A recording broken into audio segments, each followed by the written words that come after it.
Hello dear students, कैसे हैं आप लोग। उम्मीद करते हैं स्वस्थ एंड मस्त होंगे।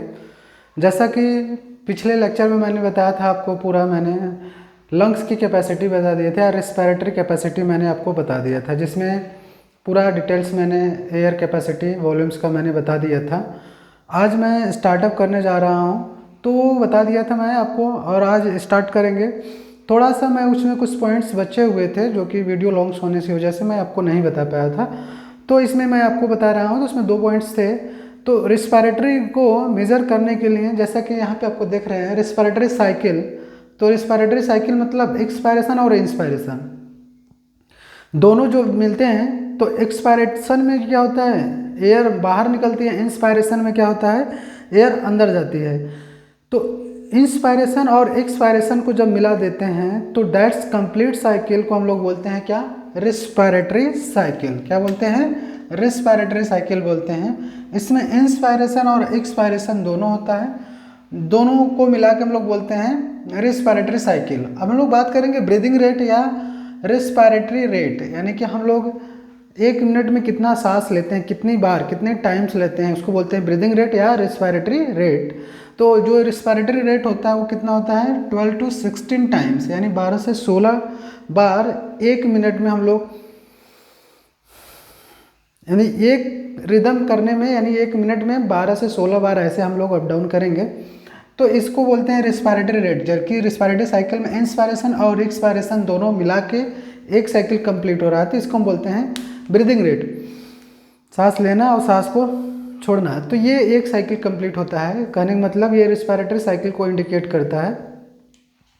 दूसरी बात यह है कि नॉर्मल रिस्पिरेटरी रेट जो है, ब्रीदिंग रेट जो होता है वो 12 से 16 टाइम्स पर मिनट, यानी 12 से 16 बार पर मिनट। 1 मिनट में 12 से 16 बार हम लोग इंस्पायरेशन और एक्सपायरेशन करते हैं। दूसरा स्पायरोमीटर, या इसको बोलते हैं रिस्पायरोमीटर, यानी रिस्पायरेशन रेट को, ब्रीदिंग के रेट को मेजर करने के लिए जो डिवाइस होती है उसको हम बोलते हैं स्पायरोमीटर, या इसी को बोलते हैं रिस्पायरोमीटर। तो दोनों इसका नाम है स्पायरोमीटर, या बोल सकते हो रिस्पायरोमीटर। रिस्पायरेशन से निकल लिया गया है, इसलिए इसको रिस्पायरोमीटर बोलते हैं। मीटर मीन्स होता है मेजर करना, तो रिस्पिरेटरी रेट को मेजर करने के जो इंस्ट्रूमेंट्स होती है, उसी इंस्ट्रूमेंट का नाम क्या होता है, रिस्पायरोमीटर या एक्सपायरोमीटर। चलिए हम लोग बात करते हैं एक नया टॉपिक्स, गैस एक्सचेंजेस। तो गैस एक्सचेंज जो है वो, गैस एक्सचेंज मतलब होता है गैस का एक्सचेंज होना, यानी कार्बन डाइऑक्साइड और जो है ऑक्सीजन का एक्सचेंज होना।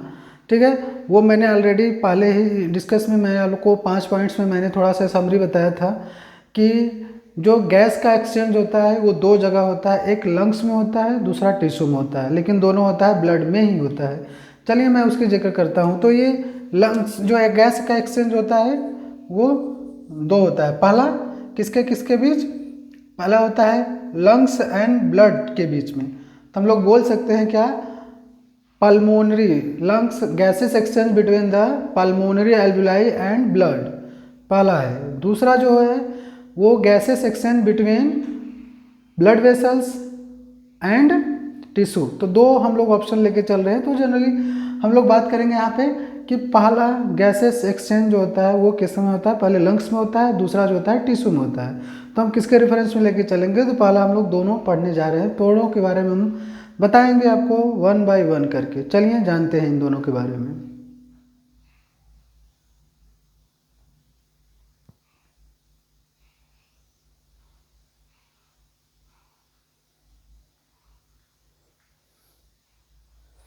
तो चलिए हम लोग बात करते हैं यहाँ पे। तो पहला होगा क्या, gases exchange between lungs alveoli and blood, बोल सकते हैं हम सब। लंग्स एल्वुलाई और किसके बीच हो रहा है, ब्लड्स के बीच हो रहा है। दूसरा जो होता है वो ब्लड्स के बीच में होगा और टिश्यू। तो ये 2 जो है आपको गैसेस एक्सचेंज पढ़ेंगे हम लोग। पहले लंग्स एल्वुलाई, लंग्स में पाए जाने जो एल्वुलाई होते हैं उसमें कार्बन डाइऑक्साइड और ऑक्सीजन का कैसे ये डिफ्यूजन होता है, कैसे एक्सचेंजेज होते हैं गैसेस हायर कंसंट्रेशन से लोअर कंसंट्रेशन की तरफ। तो हम लोग बात करेंगे किसका, लंग्स एल्वुलाई और ब्लड्स, यानी कहने मतलब लंग्स से पहले हम लोग बात करेंगे। तो पहले आगे चलते हैं, बात करेंगे फर्स्ट वाले पे बात करेंगे। तो फर्स्ट जो है, तो लंग्स जो होता है ये प्राइमरी, क्योंकि यहीं से हमारे एयर्स जो होते हैं हमारे बॉडी में इंटर करता है, नोस्ट्रिल से लंग्स में जाता है, तो ये होता है प्राइमरी एक्सचेंजेज ऑफ गैसेस। यहाँ पे इसको बोल सकते हैं primary exchanges of gases in lungs. तो लंग्स को प्राइमरी ऑर्गन्स माना जाता है, क्यों? क्योंकि यहीं से सबसे पहले ऑक्सीजन या गैसेस का एक्सचेंजेस होता है। यहाँ से होने के बाद तब जाता है हार्ट में, हार्ट से पंप होकर पूरे बॉडी में सर्कुलेट करता है। तो हम लोग बात करेंगे यहाँ पे कि ये होता कैसे है, क्योंकि एक्सचेंजेस तभी होगा गैसेस का, मैंने ऑलरेडी बताया था गैस का एक्सचेंज जो होता है वो डिफ्यूजन बेस पे होता है। तो डिफ्यूजन मैकेनिज्म होता है, डिफ्यूजन के द्वारा गैसेस का क्या होता है, एक्सचेंज होते हैं। तो यहाँ पे बात करेंगे, जैसे मैं आपको यहाँ पे एक डाटा दिखाने जा रहा हूँ, चलिए हम डाटा बना देते हैं फिर मैं आपको बताता हूँ।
इंटरनेट चालू कीजिएगा, मेरा खत्म हो गया है। आपका अनलिमिटेड वाला है क्या? नहीं, मेरा 5G पकड़ता है ना। अच्छा अच्छा, तो अनलिमिटेड नहीं है। चलें, चलो कर दिया। बड़े जल्दी तो और ख़त्म हो गया लग रहा है, जबकि हमसे ज़्यादा नहीं चलोगे तुम। हो जाता है। चलो जा, चलो कह दे। सिकराबाजी किसका है? चलो क्षमा करो। पकड़ा? कौन है नाम से कौन? अरे उसी होगा, सैमसंग नोट 15 करके होगा।